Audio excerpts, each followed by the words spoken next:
Okay, you want to submit the Ethereal Gazette? This is the guidelines. For short stories are 2,400 words, up to 34,000 words, maybe even 36,000. It all depends on how many stories I got per issue.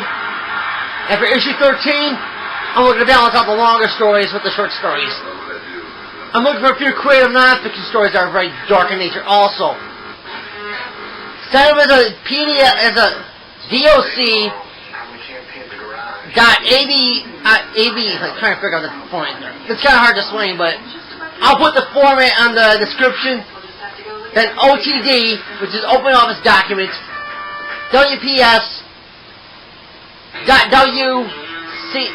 WOCX, and RTF formats. Attachment to GetTheRealGazette@gmail.com with the subject line, "Hey Nick, read this. This is submission." Then describe your title and all that stuff for me.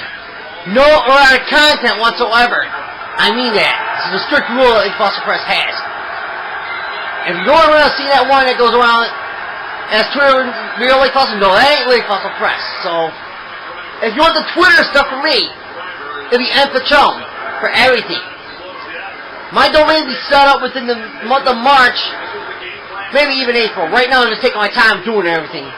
Doing all the videos and all that for them. I want to make this site as interactive as possible. Greetings, guidelines, issue purchase for information. You can get those at Lulu.com. I sell these on Lulu. Issue 12 is available there. Issue 11 will be soon available. I'm just rounding out the lineup. I was looking for some clothing stories or creative nonfiction and horror for this issue. Issue 11 is going to have a story I wrote from 2008 called Iowa. I wrote this one sometime when I came back from the show I hosted at Nightcap. It stemmed off of an introduction I used for Neutral Red when I introduced him on stage. It came from a joke name that we both had for the state called Insane Out Walking About.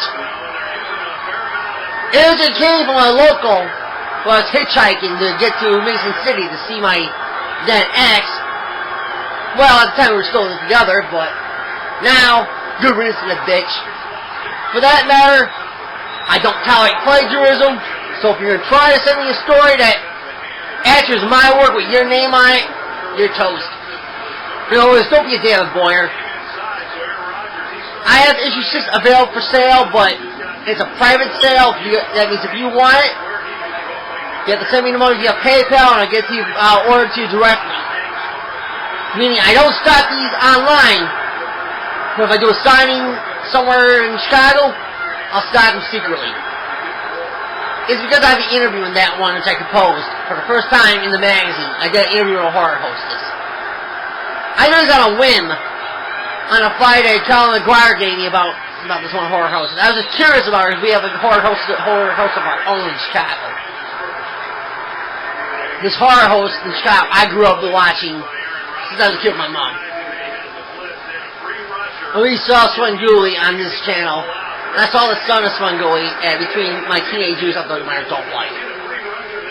So pretty much what I'm looking in terms of horror, I want cerebral, smart, gory, disturbing, something that wants to get out of the rear long after it's written.